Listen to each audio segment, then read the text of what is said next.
வணக்கம், welcome back to the channel. மருத்துவமாக முன்னும் பக்கத்தில் இன்னைக்கு என்ன பார்க்க போறோம்னா, மருத்துவ குணம் நிறைந்த பிரண்டை வச்சு தாங்க ஒரு ரெசிபி பார்க்க போறோம். அப்படி என்ன ரெசிபிங்கிறதையும் அதுல என்னென்ன சேர்த்திருக்க அப்படிங்கறதையும் நம்ம வீடியோக்கு நடுவில் பார்க்கலாம். அது மட்டும் இல்லாமல் இதை சாப்பிட்றதுனால என்னென்ன பயன்கள் இருக்குங்க நான் வீடியோக்கு நடுவில் சொல்றேங்க. வீடியோ ஸ்கிப் பண்ணாம பாருங்க.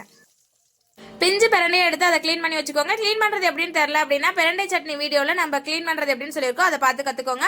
இப்போ நல்லா கலர் சேஞ்ச் அளவுக்கு ஃப்ரை பண்ணி எடுத்துட்டு அதே பாத்திரத்தில் 1 ஸ்பூன் அளவுக்கு கொத்தமல்லி, 1 ஸ்பூன் சீரகம், 1/2 ஸ்பூன் அளவுக்கு மிளகு சேர்த்து வறுத்து எடுத்துக்கோங்க. அது கூடவே 3 பல் பூண்டு, ஒரு சின்ன துண்டு இஞ்சி சேர்த்து வதக்கிக்கோங்க.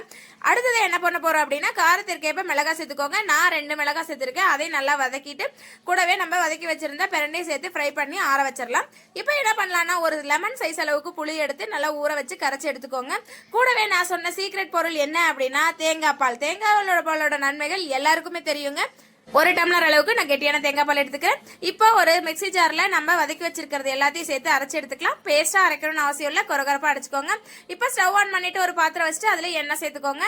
எண்ணெய் சூடானதும் லைட்டா மஞ்சத்தூள் சேர்த்துக்கோங்க. மஞ்சத்தூள் கரிகிராம பார்த்துக்கோங்க. அடுத்தது கட் பண்ணி வச்சிருக்க தக்காளி சேர்த்துக்கலாம். தக்காளி நல்லா வதங்கட்டும். தக்காளி வதங்கின பிறகு நம்ம கரைச்சி வச்சிருக்க புளி அதில் நீங்க சேர்த்துக்கோங்க. சேர்த்துட்டு கூடவே தேவையான அளவுக்கு தண்ணி சேர்த்துக்கோங்க.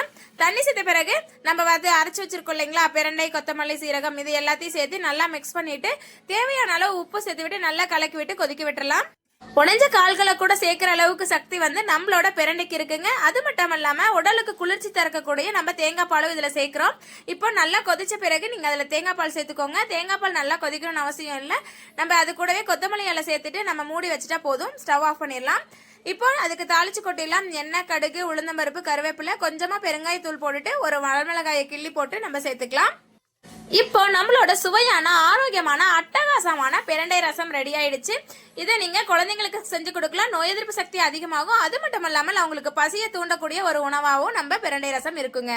நீங்களும் ட்ரை பண்ணி பார்த்துட்டு உங்களோட விஷயம் கமெண்ட்